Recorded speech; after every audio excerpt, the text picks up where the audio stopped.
Fala galera, aqui quem fala é o Jean Anjos e esse é o podcast Foi na Terapia, Diagnóstico Gente.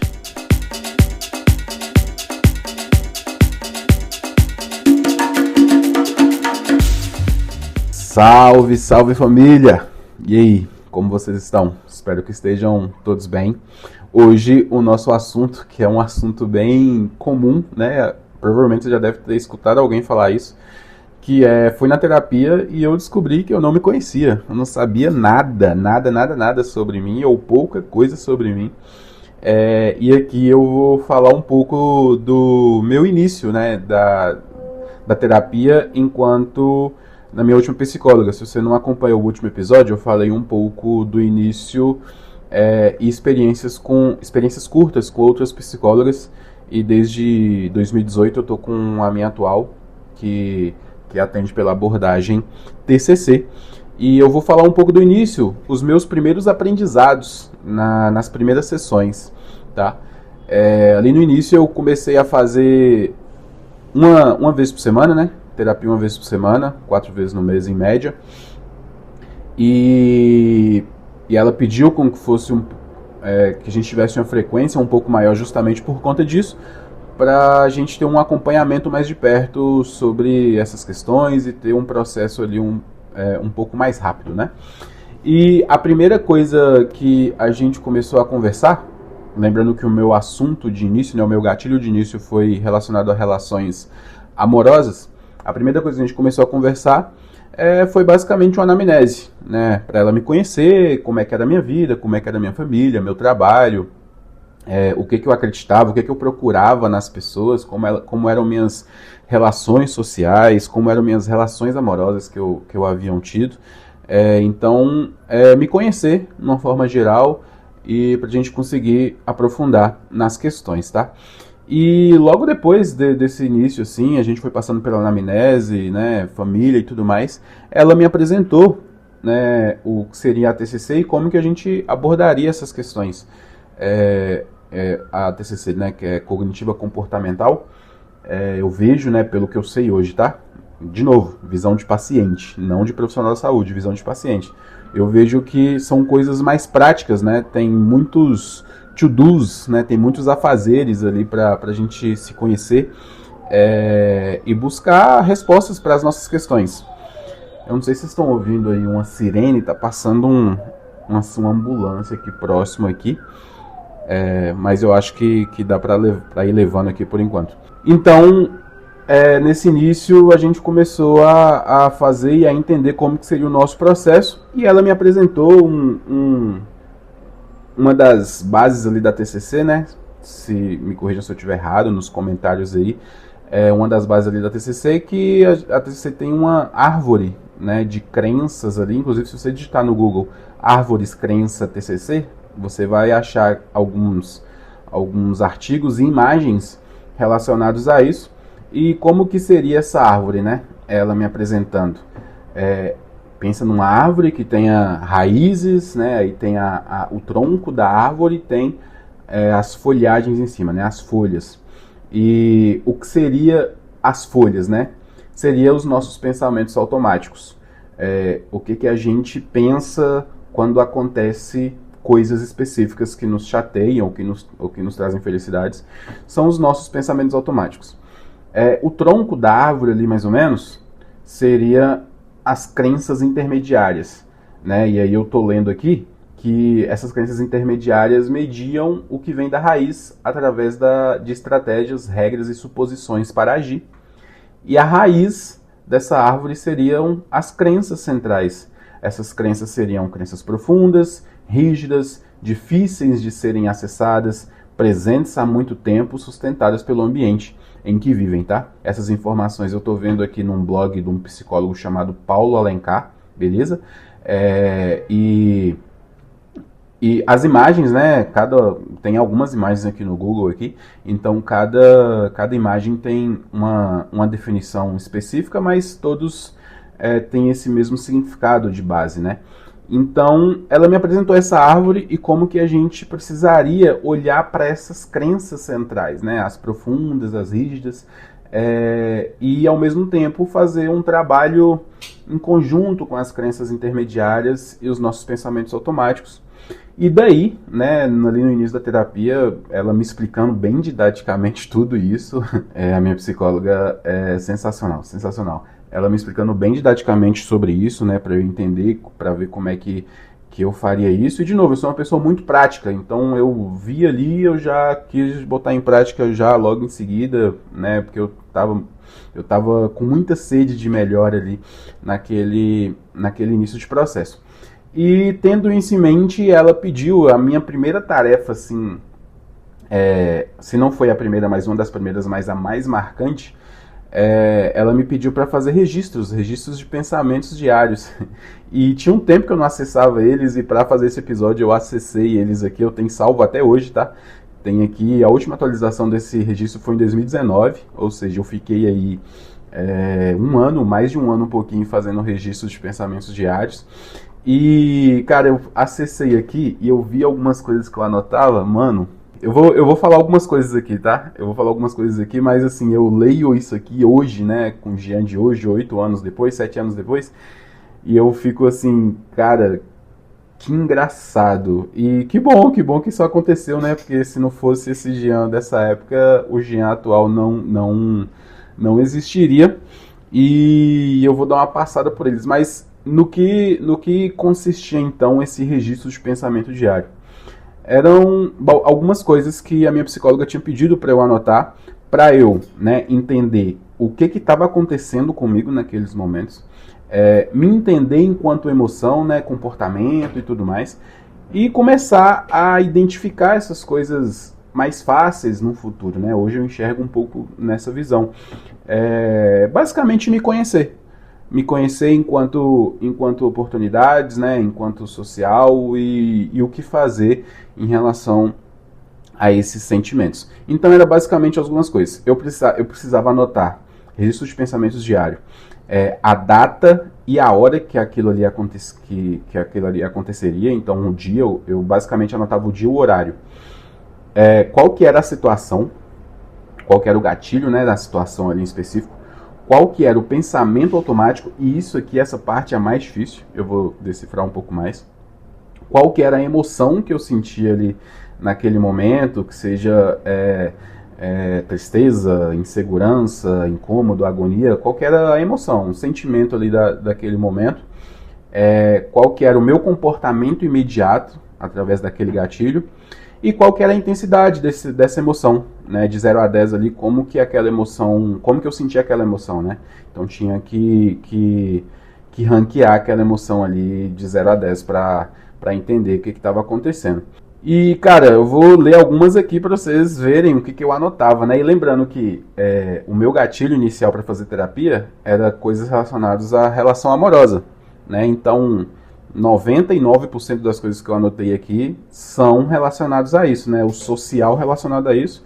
E tem uma outra coisa aqui também que eu trato até hoje, né? Que eu tenho um probleminha aí com a balança, eu luto para perder peso aí já tem um tempo.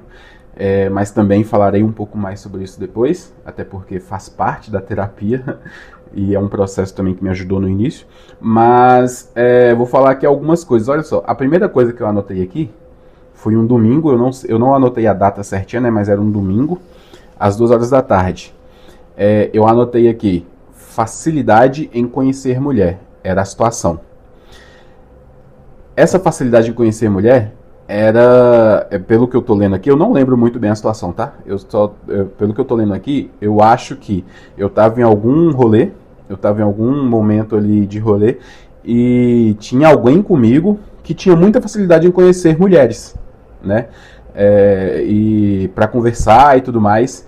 E essa era a situação, era o gatilho. E aquilo ali me causou insegurança naquele momento. Então a situação era facilidade em conhecer mulher. O meu pensamento automático, por que eu não tenho essa facilidade? Então ali eu estava me comparando com essa pessoa, né? Ela tinha muita facilidade de conhecer mulher e eu não. Por que eu não tenho essa facilidade? Qual que era a minha emoção, o sentimento? Eu estava me sentindo inseguro. E qual que era o meu comportamento? fingir normalidade.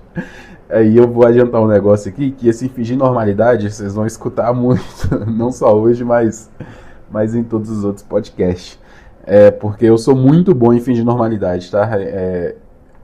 Isso tem um ponto positivo e muitos negativos, mas falaremos mais sobre isso depois. E qual que era a intensidade dessa emoção? Eu coloquei aqui que era 8, ou seja, estava bem forte, né? Pra mim naquela época estava bem forte. E eu anotava isso e trazia pra ela numa próxima sessão. Aí tem um outro aqui, ó, relacionado também à mesma coisa. Era num sábado, às 17 horas mais ou menos. Situação, gatilho. Menina que eu já tentei ficar, né? Mulher que eu já tentei ficar, ficando com outra pessoa. Essa era a situação, era o gatilho. Qual que era o meu pensamento automático? Por que não eu? E eu anotei dessa forma, com a interrogação. Por que não eu? E sim um outro cara, me comparando de novo com outras pessoas. Qual que era a minha emoção? A minha emoção era tristeza. E qual que era o meu comportamento? Obviamente, fingir normalidade. Provavelmente eu tava aqui. Provavelmente não. Eu tava aqui num rolê também, igual na primeira oportunidade, na primeira anotação, tava aqui num rolê. E tinha alguém comigo que eu tinha interesse, eu não lembro quem que era também. Não lembro quem que era. Que eu tinha interesse e tava ficando com outro cara. Na verdade, eu já tentei ficar com essa menina, ou seja, ela me deu um fora e ela tava ficando com outra pessoa. E isso me causou uma certa tristeza. Inclusive, mano, isso ainda me causa essa crença, né? Essa crença aí que eu julgo talvez intermediária, ela me causa ainda uma certas sensações ruins hoje. Tipo, quando, por exemplo, eu tô em algum rolê e eu tô tentando ficar com alguém, aí eu não consigo, e ela, né, fala não quer ficar comigo, aí beleza, a vida que segue, e ela fica com outra pessoa logo em seguida, tipo assim, eu me sinto um pouco mal, tá ligado? E eu acho que é normal. Eu acho que é normal, porque é uma frustração, né? A gente acabou de levar um fora e do nada ela tá ficando com outra pessoa. Só que o problema aqui eu vejo que é muito mais a comparação com essa pessoa do que só um não.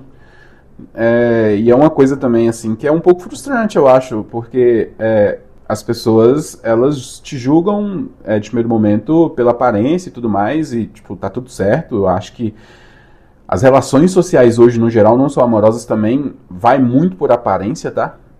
Eu acho muito isso, até pelo que eu vejo no dia a dia, mas assim, essa informação eu estou tirando do meu sovaco, mas eu vejo isso e já vi outras pessoas também falando sobre isso. Enfim, e é normal a gente, né? Normal não é normal, mas é comum a gente ver pessoas julgando de primeiro momento pela beleza. Acontece, né? Não tem pra onde fugir. O mundo é assim, a sociedade é assim, muitas das pessoas são assim. E a gente acaba se comparando com a outra pessoa que ela tá se socializando, tá beijando, tá ligado? E eu acho que é aí que mora o problema, que é uma coisa que a gente precisa estruturar. E hoje eu me vejo ainda fazendo um pouco isso, com uma intensidade muito menor do que antigamente, tá? Mas eu ainda vejo um pouco nisso. Então, gatilho, o meu pensamento automático, por que não eu? Qual que era a emoção? Tristeza. Comportamento, fingir normalidade. E a intensidade, né, da emoção era, eu coloquei aqui 6, tá? Vamos para um outro aqui. Esse aqui é bom demais. Era num sábado e aqui eu anotei aqui qual que era a situação. Era alguma pessoa que eu não sei quem que é. Não anotei nomes. Aí eu anotei dessa forma assim, ó. Cara pegar várias meninas. Me comparando de novo com outras pessoas. Olha só. Qual que era o meu pensamento automático? Ele tá pegando só porque é bonito. Bonito pra quem, né? Qual que era a minha emoção que eu sentia? Raiva. Comportamento. Fingir normalidade, óbvio. E o grau daquela intensidade ali, né? O grau da emoção. Anotei 7. Olha só, então, desses 3 primeiros aqui que eu falei, basicamente eu tô me comparando com outra pessoa. E eu tô totalmente ignorando os gostos da pessoa X e pessoa Y. Quando a gente tá em rolê, né, social, seja festa, carnaval, que tenha um pouco dessa dessa intenção de conhecer pessoas para poder beijar e tudo mais, eu acho que algumas relações ficam mais no âmbito do externo, né? E é normal, é comum, acontece. E como eu falei, eu acho que esse aprendizado de início é porque eu tô me comparando com outras pessoas. Tipo assim, a pessoa X é assim, a pessoa assado é assado, né? E eu sou do meu jeito, do Jean. E uma das coisas que eu aprendi nesse início, porque eu ficava muito triste, velho, eu ficava muito triste com essas coisas, que cada um a gente tem o nosso valor, né? Cada pessoa tem o seu valor. Então eu tenho o meu valor, fulano X tem um valor, ciclano Y tem o valor dela. E a gente não pode se comparar com essas pessoas, mano. Tem gente que tem mais facilidade pra desenrolar essas coisas, tem gente que tem muita dificuldade, tem gente que é introspectivo, tem gente que é extrovertido, tem gente que tem facilidade de conversar, tem gente que é mais quieto, mais tímido, né? E se cada um de nós ficar comparando com essas pessoas, não, coitado da gente. E uma coisa também que eu pensava muito no início, né? Que eu me comparava muito com isso, e depois eu fui, né, intensificando esse processo, que eu tô comparando com outra pessoa, mas, cara, pode ter outra pessoa comparando comigo também, tá ligado? Uma informação, eu sou professor de forró também, né? Eu trabalho com TI, sou professor de forró, e eu vejo que tem pessoas que se comparam comigo também, e eu comparo com outras pessoas, e a vida fica nesse limbo, nesse ciclo sem fim. E não é justo. Isso não é justo. Não é justo comigo mesmo, tá ligado? Não é justo com você ficar se comparando com outra pessoa. Não é justo, não é justo. Então, esses registros de pensamento diário vem para eu identificar muito essa questão de comparação. Porque eu tô comparando com outras pessoas, tá ligado? Por quê? Por que isso acontece? Por que eu tô me sujeitando a passar por isso? Por que eu fico triste por causa disso? E outra coisa também que eu aprendi nesse processo, cada um tem algo a oferecer, e todas as pessoas, tá? Todas as pessoas têm alguém que tem interesse. Todas as pessoas, eu acredito muito nisso, tá? Isso sou eu dizendo. Eu acredito que todas as pessoas, em média, acredito que todas as pessoas têm alguém que goste daquela pessoa. Aí, né, as pessoas precisam, eu acho que a gente precisa olhar também para isso e ver o que quer, o que não quer, o que aceita, o que não aceita, né, obviamente, aí entra para um outro âmbito, mas todas as pessoas têm alguém que tem interesse, todas elas. E isso é uma coisa que a minha psicóloga falava muito no início. Eu não acreditava muito nisso, porque de fato eu tinha ali uma baixa autoestima muito, né, muito presente, muito mesmo, porque eu de fato não acreditava naquilo. Eu me acreditava ser uma pessoa muito inferior a essas outras pessoas, principalmente esses caras que pegavam várias meninas, que tinham facilidade de conhecer outras pessoas, que tinham facilidade de socializar com outras pessoas, principalmente com outras mulheres, e eu me comparava muito com aquilo, e isso não é justo, mano. Não é justo mesmo. E nesse processo eu descobri que eu não me conhecia. Não me conhecia, comecei a viajar nisso junto com a minha psicóloga. Comecei a ver que eu não me conhecia, o que está acontecendo, né? O que eu preciso saber, o que eu preciso procurar aqui. Comecei a acessar crenças limitantes, aí entrei no âmbito familiar, entrei no âmbito social, no trabalho e tudo mais. E esses registros de pensamento diário foi a base ali no início para eu conseguir identificar muitas dessas coisas de relações amorosas, mas também outras coisas relacionadas à família. Espero que tenham gostado desse terceiro episódio. Me sigam nas redes sociais, Jean Anjos com 2 S, é Jean Anjos, tá? E tem o Instagram, que é o Fuiterapia, @Fuiterapia. Ainda não está muito alimentado, ainda vou analisar como é que eu vou seguir com isso, o que eu vou fazer e tudo mais, como que eu vou seguir com esse processo no Instagram, em outras redes sociais talvez. Mas sigam lá, já sigam, se quiser me mandar mensagem pode mandar também. Estou aqui aberto a trocas de ideia e conversas. Belezinha, galera? Valeu demais, tamo junto e até a próxima. Valeu!